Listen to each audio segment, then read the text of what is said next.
Bom dia, Patrícia, tudo bem? Bom dia, Luana. Tudo jóia? Que bom ter você aqui com a gente no nosso podcast. Muito obrigada pelo seu tempo. Estou super animada aqui para nossa conversa. Não, eu que agradeço a oportunidade da gente trocar essa ideia e conversar um pouquinho sobre essa pauta que está tão em alta aí, sobre ESG, sustentabilidade. Muito obrigada pelo convite. Ai, maravilha. Bom, queria começar ouvindo um pouquinho sobre a sua história, sua trajetória. Eu sei que ela é incrível e quem estiver assistindo também vai adorar ouvir. Então, queria que você pudesse começar contando um pouquinho, da Patrícia, como é que a Patrícia chegou nessa área de ESG, como é que a Patrícia chegou no Secov, enfim, queria te ouvir um pouquinho. Não, eu sou engenheira mecânica, então eu comecei trabalhando na parte técnica mesmo, sem muita perspectiva de sustentabilidade. Me formei na época da Eco 92, olha, eu sou velhinha. E nessa época eu vi esse pessoal meio doido, cuidando de sustentabilidade, mas na minha trajetória eu tive a oportunidade de começar a mexer com gestão da qualidade, depois, né, ISO 9000, depois gestão de sustentabilidade, ISO 14000, gestão socioambiental. Então, trabalhei muitos anos nessa pauta de sistemas de gestão, trabalhava no setor de engenharia industrial, trabalhava para grandes empresas de petróleo, de engenharia, a Petrobras, né, que foi um grande cliente que pedia muitos requisitos das suas contratadas, e aí aprendi a mexer com essa pauta, e saí da área técnica em 2002, 2003, 10 anos depois de estar formada, e começo a mexer com esse olhar de gestão, buscando melhores resultados. Quando deu 2015, mudei um pouco de área, fui trabalhar no Secov, que é um sindicato de empresas, ainda muito focado na parte um pouco técnica, um pouco de qualidade e sustentabilidade crescendo um pouquinho. E quando foi em 2000 agora, em 2020, na pandemia, a gente teve um trabalho bem bacana de Covid para ajudar as obras a funcionarem e tal. Então, a gente amplia esse olhar, saúde e segurança, traz bastante questão e a gente começa a ver as questões das mudanças climáticas crescendo, o próprio Covid, e o tema de ESG chegando. Eu falei, caramba, era aquilo que eu comecei a achar que era aquilo que eu trabalhava lá atrás, sabe? É um grande sistema de gestão integrado. E aí eu fui tentar entender do que se tratava, fiz uma especialização na área específica, né? Eu já tinha uma especialização de gestão de projetos e fui trabalhar com entender melhor do que se tratava, especialização em sustentabilidade e ESG. Até quando eu fui me matricular, achei que o nome estava errado, achei que eram sinônimos, depois a gente vai aprender que não são. E a partir daí, eu entendo o quanto a abrangência desse, né, que a gente sai de um nível é, bem operacional, com um olhar para um olhar mais estratégico. E lá no Secov, eu começo numa visão pessoal, de acreditar que aquilo pode gerar um impacto positivo, e aí vai meu propósito pessoal de atuação, e enxergo nisso um futuro, e lá em 2021, quando eu me matriculei no curso, 2021, 2022, eu estou até meio perdida, 2021, 2022, me matriculo num primeiro curso rápido, depois entro numa pós mais pesada, e começo a entender que o papel do Secov ele poderia estar impulsionando as empresas dentro dessa pegada de faz bem para o planeta, para a sociedade e para os negócios, trazendo melhores resultados se a gente tiver esse olhar sistêmico dentro da organização para as questões ambientais, sociais e de governança. Então, foi mais ou menos assim, super rapidinho aí, que eu entendi que não era um sistema de gestão integrado, mas sim um novo modelo de negócio que as empresas do setor precisavam estar mais preparadas para lidar com essas questões. Que demais! E qual que é a sigla do Secov? É sindicato? É uma sigla enorme, é o Sindicato das Empresas de Compra e Venda de Imóveis. Então, lá no Secov, a gente reúne toda a cadeia do setor imobiliário, desde a turma que faz, desde o pessoal que faz loteamento para fazer lotes de construção, ainda em lugares que ainda não estão, né, urbanizados, até a incorporação imobiliária. Então, é quem incorpora os terrenos para construir esses prédios que a gente tem aqui nas cidades, vai gestão patrimonial, gestão imobiliária, gestão de condomínios. Então, a gente fala do loteador até o síndico, lá dentro do Secov. Então, a gente troca aí as linguagens para atender todo mundo, mas é todo esse ciclo imobiliário que a gente agrega lá. Que demais! Então, hoje vocês fazem ESG tanto para dentro, né, pensando em projetos próprios, quanto para fora, para as associadas, que são todos esse sistema, né, para, né, desde do lote até a construção, né, e ao síndico. Isso, a gente tem lá práticas internas, então, por exemplo, a gente tem parceria de coleta seletiva, por exemplo, desenvolvimento profissional, compliance, né? Eu respondo lá pelo compliance também. Então, a gente tem práticas internas, né, para a gente olhar para dentro de casa, mas o nosso core, o nosso ponto focal maior, assim, é o engajamento das empresas. Então, nós representamos 93 mil empresas, é um dos maiores sindicatos Uau! aqui do setor. Claro que a representação é legal, mas a gente tem também as nossas associadas. E o que a gente traz? A gente dissemina conteúdo e busca o engajamento dessas empresas em diversas pautas, e a sustentabilidade, o ESG, é uma delas. Né? O Secov já tinha um compromisso anterior com o Pacto Global, então a gente já falava de sustentabilidade de uma outra forma, e agora a gente traz um pouco mais de pragmatismo, de objetividade, trazendo o ESG aí com a missão dele, né, de olhar para dentro, entender o risco, e essa nossa missão é dar informação e dar conhecimento e ajudar as empresas a integrar o ESG dentro dos seus negócios. Que demais! E você comentou de 93, 63 mil noventa e associadas? três mil empresas Empresas representadas, que representam. É muita representantes. coisa. E qual que é o maior desafio de trazer ESG para tanta gente assim, além das próprias ações internas? Então, na verdade, e aí eu vou dar um passo para trás, Luana, eu acabei não falando. Lá no Secov, a gente eu ajudo liderando muitos projetos. E uma das minhas atividades é acompanhamento de normas técnicas, então, normas da BNT. E eu estava lá fazendo meu acompanhamento de normas e estudando SG, e apareceu uma norma, entre aspas, sobre SG, onde eu acabei entrando na plenária e sentei na janelinha e acabei ficando como coordenadora. Isso eu estou te contando porque a gente teve a oportunidade de desenvolver essa PR 2030, que é a nossa norma ESG, e ela traz o quê? O nosso principal desafio é nivelar o que é o ESG, porque todo mundo falava assim, minha empresa é ESG, minha empresa é ESG. O que é isso? A gente traz essa informação estruturada dentro de um documento normativo, que é a PR 2030, e ajuda a gente a responder para os nossos associados o que é o ESG e como colocar ele em prática dentro dos negócios. Então, como que eu integro isso? Né? Porque a gente fala muito assim, ESG é indicador e relatório. Na verdade, para você chegar no indicador e relatório, a gente tem alguns passos anteriores. Precisa entender o que é o negócio, precisa definir os temas, implantar, medir, monitorar, depois relatar. Então, dentro da PR 2030, a gente conceitua o ESG, traz 42 critérios dentro dessa agenda, temas que estão envolvidos, e orienta como as empresas podem continuar, né, trazer isso para o negócio e trazer esse olhar para colocar em prática. Então, o nosso maior desafio lá no Secov foi trazer essa informação de como integrar o ESG para dentro do negócio, né? Entendendo que não é só fazer relatório, a gente precisa dar alguns passos anteriores. Caramba, que demais!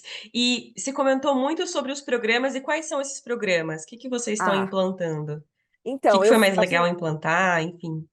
a gente começa com uma agenda mais forte a partir de 2022. A gente contratou uma consultoria que nos deu um suporte de mapeamento inicial, fizemos um compromisso, um manifesto ESG do Secov, né, mostrando que na verdade, a gente queria ajudar as nossas empresas nessa jornada, que a gente já vinha fazendo isso de uma forma compacta, mas agora a gente estava com essa outra perspectiva complementar. E ano passado a gente começa a trazer informação estruturada para os nossos associados. Então, nós lançamos um guia ESG, né? Na verdade, ele é a PR 2030 customizada para o setor, contemplando os desafios do setor, os principais temas, né? Nós somos um setor intensivo em mão de obra, temos impactos ambientais, temos muitos desafios, então a gente contemporiza isso, oferecemos cursos, lá no Secov a gente tem uma universidade Secov, e a gente traz isso em formato de curso, fizemos um montão de palestra, então isso foi o que aconteceu ano passado. Legal. Fizemos uma pesquisa, viu, Luana, para tentar enquadrar o nível de maturidade das empresas. Nós tivemos uma pesquisa Legal. piloto, focada no setor de incorporação, e lá a gente, num estágio de em 5 estágios de maturidade, a gente entendeu que a maioria das empresas estava nos estágios iniciais. Então, nós enxergamos muitas oportunidades de melhoria. Então, entregamos um relatório para cada empresa individualizado, comparamos com uma média do setor. Então, isso foi um projeto legal que a gente vai repetir esse ano de novo, tá? E um outro que a gente fez a primeira entrega agora em janeiro, nós juntamos 70 empresas, e aí não foi só o Secov em parceria com a Abrainc, que é uma outra associação, e com o Sinduscon, que é o Sindicato das Construtoras, nós juntamos aproximadamente 70 empresas para a construção dos seus inventários de gases de efeito estufa. E a gente fez o nosso inventário setorial dentro dessa amostragem. E foi muito legal, foi um projeto que todo mundo aprendeu, sabe? Nós tínhamos empresas grandes, muito grandes, que você conhece, assim, muito experientes, com empresas que estavam começando. E o legal foi essa troca de experiência, essa sinergia, que proporcionou aí agora, no final de janeiro, a gente entregar essa primeira entrega do trabalho, que foi mostrar para as empresas que é possível, de que é um assunto que não é só de empresa grandona, que a gente tem a oportunidade de cada um fazendo um pouquinho, a gente conseguir mudar aí o perfil de emissões, ver estratégias para trabalhar com uma economia de baixo carbono. Então, esse também foi um projeto muito legal que a gente fez ano passado, foi ano passado todo, e nós entregamos agora em janeiro. E o que que tem vindo por aí, que já está desenhado, e a gente tem conversado, inclusive, com a Alicerce. Esse ano a gente está trabalhando uma comunicação mais efetiva, então antes a gente fez curso, palestra, guia, agora a gente quer trazer isso mais forte nas nossas redes sociais, nós estamos desenhando isso, e também trabalhando alguns projetos no campo social. Ano passado a gente trabalhou forte a questão das emissões, esse ano a gente vai continuar dando suporte para as empresas, mas esse ano a gente vai trazer projetos de engajamento na pauta social, com parcerias como a Alicerce, por exemplo, né? Porque como o Secov, a gente congrega empresas de pequeno, médio e grande porte. As grandes se resolvem sozinhas e elas trazem o seu já vai lá no seu caminho próprio, mas às vezes as menores, elas não têm condição de bancar um projeto sozinho. Então o Secov entra nessa como um hub de conexão, né? A gente vai fazer um consórcio para viabilizar para as menores poderem trabalhar com a pauta educação, trabalhar com a pauta de reforma social. Então, são algumas questões que nós estamos aí, e a gente espera no segundo semestre estar com isso de pé para oferecer para as empresas ingressarem nessa. E com isso a gente vai movimentando e gerando impacto. Que demais, que demais. Não, estou super animada, inclusive para as nossas conversas futuras sobre esse projeto. E você comentou sobre esse manual de maturidade, né, do setor. Isso é, sim, sensacional. É aberto a público esse manual ou não? É individual a cada Na construtora? verdade, a gente fez a gente usou a referência da PR 2030, tá? Eu tinha participado lá tem 5 estágios de maturidade. Então, eu customizo isso para o meu setor. Esse estudo, ano passado, a gente colocou ele restrito às empresas, e agora nós vamos repetir, porque já teve empresa. Eu quero ver como é que eu vou evoluir. Então, a gente está agora em março, finalzinho de março, a gente está soltando de novo a pesquisa para coletar, e a gente espera, inclusive, ter mais pessoas. Isso foi divulgado na época para o grupo, esse ano a gente ainda está avaliando a estratégia de divulgação. Mas os critérios estão lá na PR 2030, e assim, super, super tranquilo, porque a gente buscou referência no Ethos, também estudos aí professores aí de sustentabilidade, 5 estágios de maturidade. Então, porque é importante o pessoal entender que você está atendendo a legislação, faz parte do processo, mas isso não é CSG. né? A gente tem lá um olhar para a legislação, que é o estágio 1, depois práticas não integradas, depois você já tem um olhar mais estruturado, que é o gerencial, e estratégico, e, por último, transformador. Então, a partir do gerencial é quando a gente já percebe que as empresas estão no caminho. Mas tinha muita gente falando assim, mas eu já atendo lei, eu já sou SG. Não é por aí. Não, a gente tentou deixar isso bem claro. Que legal! E você comentou sobre esses 5 estágios. Você consegue explicar um pouquinho para a gente quais são esses estágios, o que que cada um aborda? Quanto tempo leva para uma empresa chegar no estágio 5? Tem um tempo determinado ou depende muito, né, do engajamento, envolvimento da empresa? Que eu estou super Ó, curiosa agora. o estágio de maturidade, esses estágios de maturidade, aí vale a gente olhar assim, você pode estar avançado em educação, por exemplo, que é um tema, mas você pode estar num estágio menos maduro, por exemplo, de emissões. Então, isso daí não é muito uma regra, vai depender do seu negócio, vai depender do que você está olhando, tá? Então, esse é um ponto. Dentro dessa régua, a gente começa com o estágio elementar, que é o atendimento requisito legal. O segundo é o estágio não integrado, ou seja, a empresa faz um pouquinho, a empresa atende a legislação e avança mais um pouquinho em relação a tem algumas práticas que ainda não estão integradas na gestão. Uma prática dispersa aqui, faz de vez em quando e não dá continuidade. Quando você entra no estágio 3, que você já enxerga um nível de maturidade melhor, é quando a empresa já entende que a sustentabilidade esse olhar para essas práticas precisa estar mais estruturado, isso não é só mais uma obrigação, ele representa um posicionamento. Então, é quando você já tem processos estruturados, por exemplo, para cuidar de algum tema. Então, eu quero trabalhar olhar para as questões das mudanças climáticas, então eu já desenvolvo os meus inventários, eu tenho algumas pessoas dedicadas a esse tema. Então, você tem processos estruturados, tem objetivo, tem meta, trabalhando ainda um pouco no nível operacional, mas estruturado.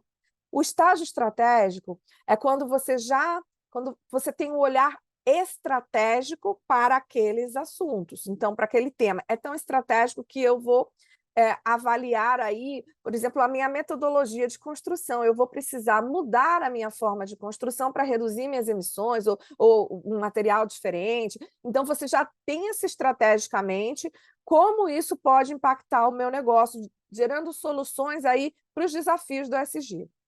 E o transformador é quando você já faz o dever de casa, já está dentro, já tem um olhar estratégico e você tem a oportunidade de provocar mudanças no cenário mais amplo, você gerar valor para outras partes interessadas. Então, isso vai numa crescente.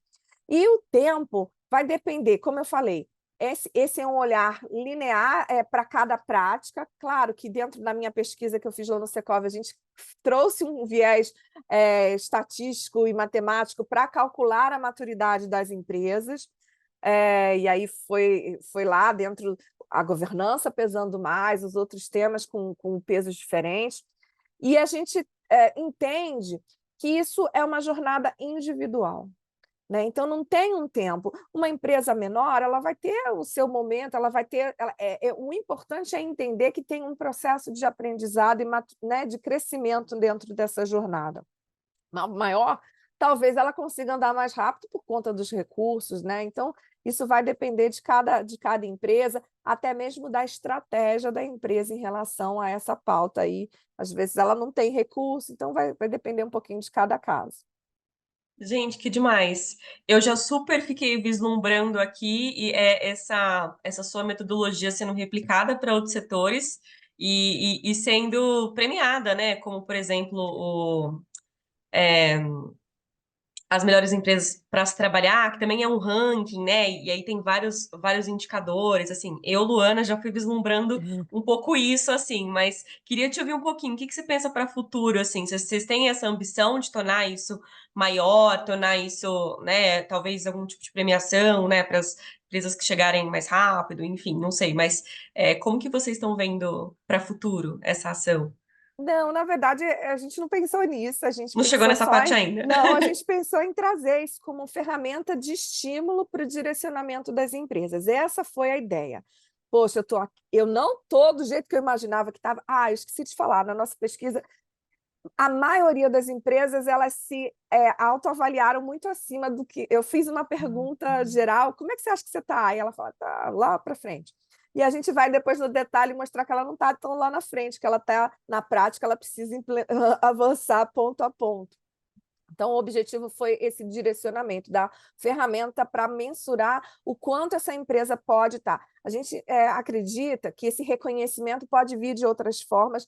A princípio, a gente não tem essa intenção. O Secov tem uma premiação, que é o Prêmio Master Imobiliário, que tem lá dentro algumas questões, mas a gente não está com isso, algumas questões relacionadas à sustentabilidade, mas isso não tá nos planos ainda não.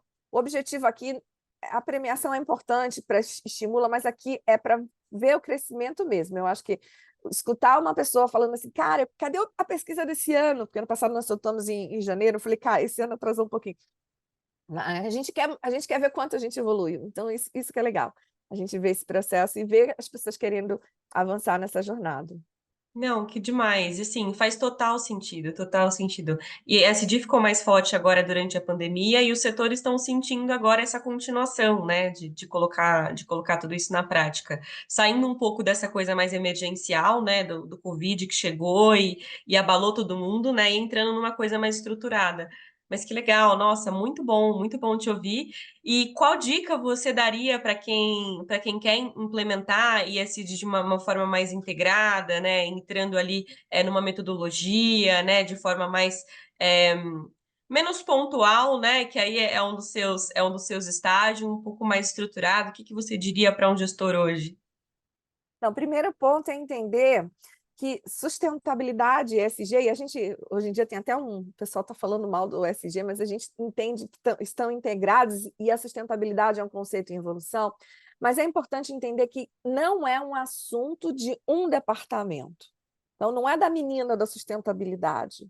A sustentabilidade deve ser do negócio. Então, a dica é ter essa visão de que é um assunto multidisciplinar, a gente pode ter formações, o entendimento do assunto deve ser da empresa inteira. E aí, para que a gente consiga gerar transformação, avançar, né, dentro desse processo, é importante a gente ter uma liderança engajada, as pessoas entendendo o seu papel. E aí eu gosto de falar que, para isso, né, a gente fala muito de ODS, né, dos Objetivos de Desenvolvimento Sustentável, 17, eu falo que são 18, a gente tem um zero lá, porque para fazer as coisas acontecerem, a gente precisa de ter as pessoas engajadas, as empresas engajadas, a liderança comprometida. Então, a dica é abrir o olho, não é de um departamento, não vou ganhar rios de dinheiro com isso, mas a gente tem a oportunidade, tem propaganda assim, né? Faça essa exigência, você vai ganhar rios. Não, a gente vai sim ter a oportunidade de contribuir com melhores resultados para os negócios, né? Não é só para o planeta, mas para o negócio, para as pessoas, né? E aí a sociedade de uma forma mais ampla e o meio ambiente.